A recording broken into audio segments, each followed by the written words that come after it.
بسم اللہ الرحمن الرحیم۔ السلام علیکم ورحمۃ اللہ۔ قرآن پاک یہ دل کا سکون ہے، راحت ہے، چین ہے۔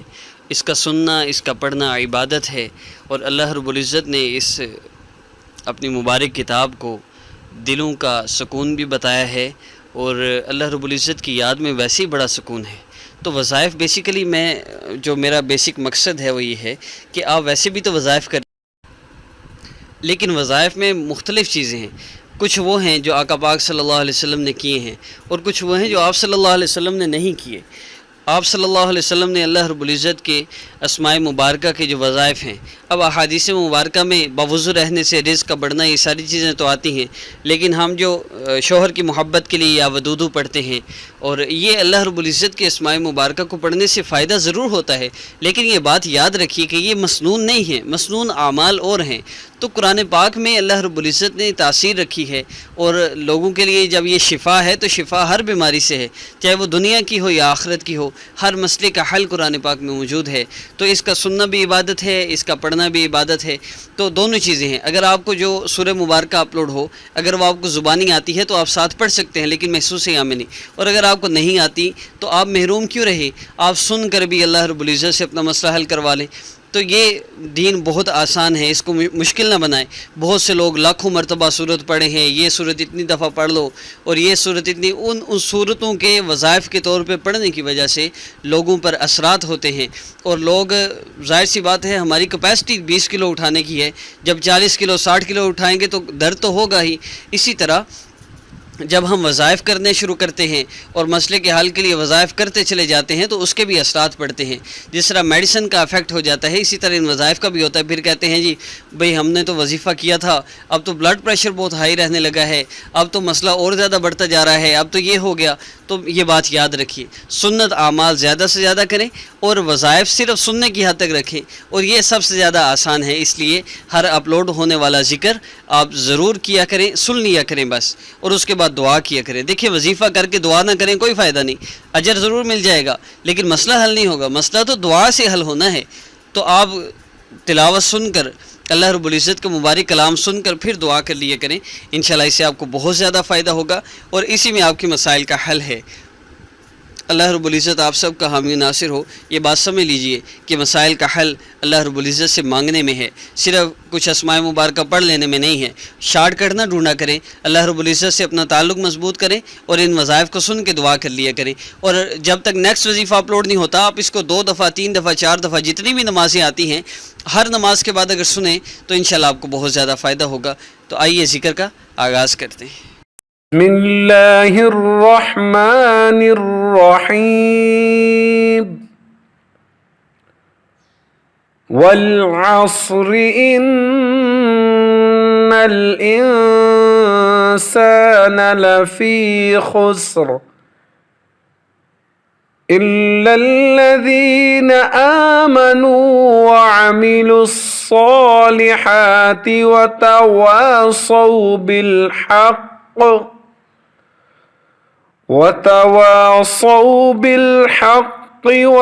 وتواصوا بالصبر۔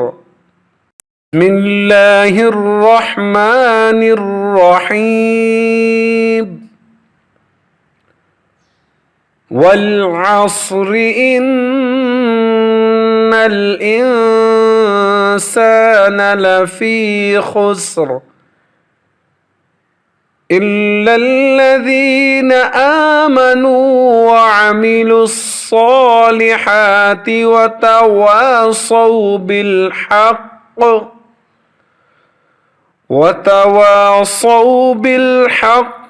وتواصوا بالصبر۔ بسم اللہ الرحمن الرحیم والعصر ان الانسان لفی خسر الا الذین آمنوا وعملوا الصالحات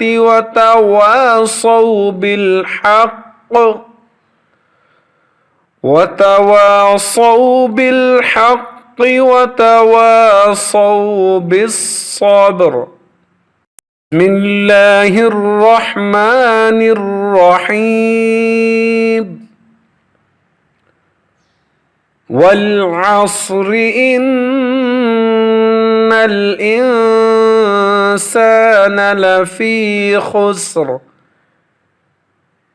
إلا الذين آمنوا وعملوا الصالحات وتواصوا بالحق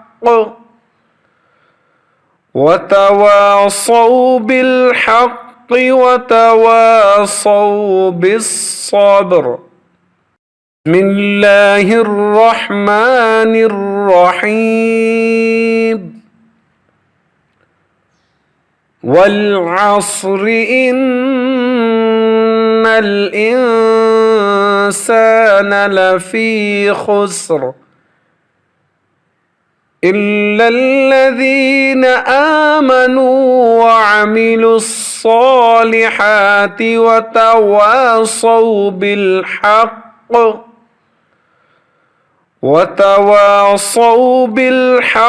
وتواصوا بالصبر. بسم الله الرحمن الرحيم. والعصر إن الإنسان لفي خسر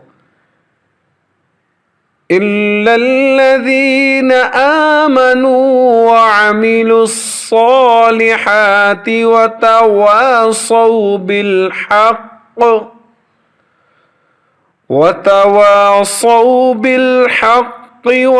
وتواصوا بالصبر.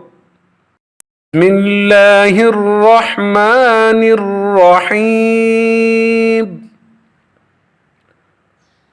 والعصر إن الإنسان لفي خسر إلا الذين آمنوا وعملوا الصالحات وتواصوا بالحق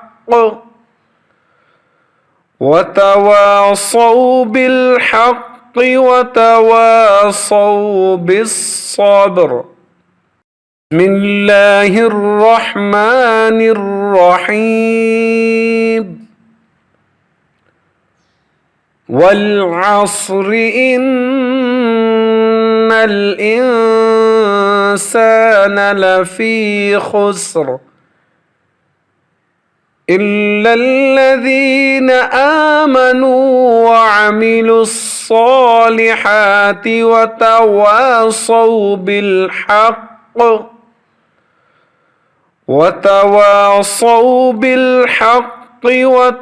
وتواصوا بالصبر. بسم الله الرحمن الرحيم. والعصر إن الإنسان لفي خسر إلا الذين آمنوا وعملوا الصالحات وتواصوا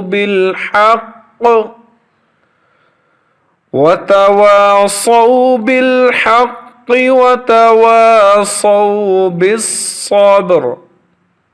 بسم الله الرحمن الرحيم. والعصر إن الإنسان لفي خسر إلا الذين آمنوا وعملوا الصالحات وتواصوا بالحق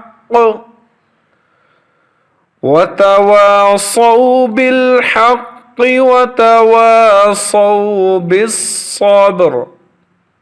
بسم الله الرحمن الرحيم. والعصر إن الإنسان الإنسان لفي خسر إلا الذين آمنوا وعملوا الصالحات